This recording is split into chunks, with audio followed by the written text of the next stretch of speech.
Hey, g'day guys, Strav here from Trav30387 again. So, Hilux video today, reverse light failure. Okay, so long story short, reverse lights in my Hilux played up and I went tracking for it and found the issue was pretty straightforward. So I just want to share my experience with you just to help you out. Basically, you've got a detent on the side of the gearbox. Now that detent wears out and obviously it doesn't locate correctly, and then your reverse lights fail. Now there's a couple of things you can do to fix it. You can remove a washer just to get the detent to go in the gearbox a bit more. That's just a temporary fix, but can get you out of trouble. But what I want to do is show you the fuse location to check first, and then how to bridge it, the wire, to make the reverse lights come on solid, and then you just take the bridge out, or test it with a multimeter. Do some correct processes first before you go and spend any money. So you can just get a little bit of wire. That's anyone's pretty much got that laying around, and just a couple of bits of tools and that. What I'll do is I'll show you what you need to check this.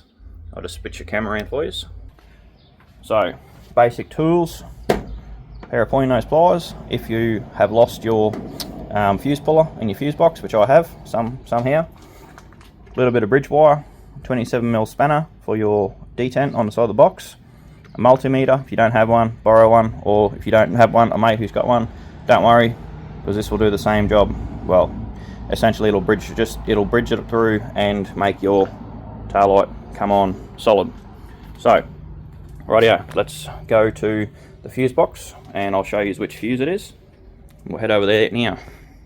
Rightio, here we are in the engine bay. Right, what we want to do is we want to look for the horn fuse, which is a 15 amp fuse. So here it is here. Lift your lid up.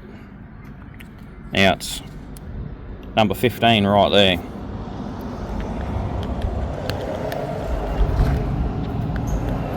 So that fuse is what you want to be looking for.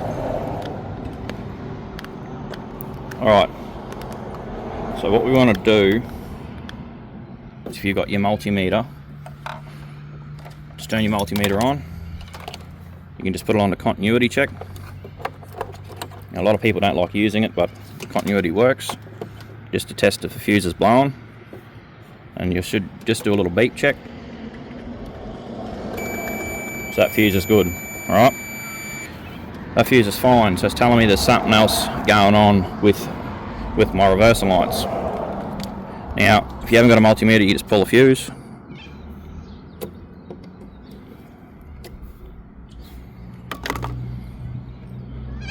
Now, that fuse is fine, there's nothing wrong with it. So it's okay if you don't have a multimeter, you can still check it that way. Alright, so now we're going to go down further. Alright, what we're going to do is have the ignition on, have it in reverse, go down and just double check. So my reverse lights are on. Alright, and we'll head under the vehicle. Alrighty-o, so unplug the wire, easy peasy. Multimeter if you have one, if not, this is where this piece of wire will come in handy. Have it disconnected and plug it in to your plug, like so, without damaging anything too much, hopefully. Alright, so we've got voltage, we've got 11.81 volts. Obviously my battery's a little bit down, but anyway, so we've got voltage down here, so that's good. Alright, now if you don't have one of these, use this bridge. Alright, so unplug this. I'll plug in the little bridge wire I've made earlier. So this will manually activate your reversing lights. So just like so. Alright, cool. Let's go down and see if my tail lights are on. Alright, as you can see, tail lights have been manually activated. So we don't have a wiring problem, we have a switch problem. So what we'll do is we'll remove the detent from the gearbox, detent switch, and I'll show you what you can do to do a little bit of a hack. Alright, so just remove the detent switch out of the box. Alright, all it is just a basic, just on, off. So when you select reverse and deselect reverse, it'll just push in and out and activate the switch, and obviously closes it off, and then you get your reverse lights come on. Now, I've already done it, but there's a copper washer here. Now, as this wears out, the contact wears as well, so you can take the copper washer off, and it gives you just a little bit more in, just until you can buy yourself a switch, or it might even rectify the problem. So just remove the copper washer, and you may fix your problem. But that's pretty much it. Righto, so we'll put it back in. Put him back in and plug him up.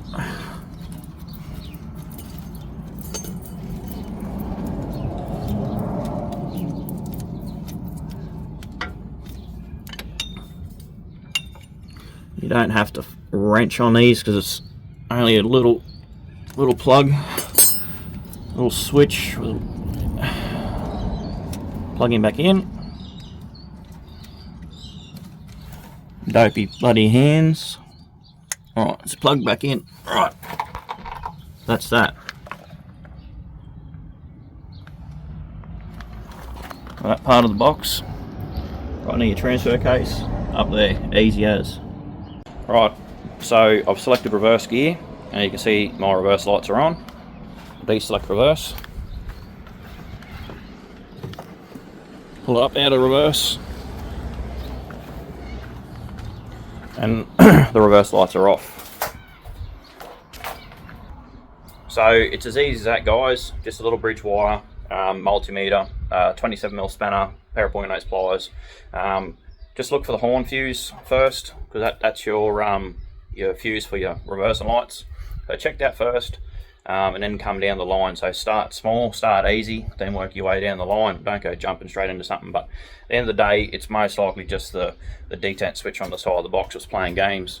So yeah, anyway, hope that has helped you guys, and yeah, little tip and trick for today's thought. But anyway, I'll be doing another video soon on the little yellow Corolla. So if you're interested in that video, give us a thumbs up. And let us know in the comments. But anyway, hope this has helped you out, and I'll see you on the next one. Cheers.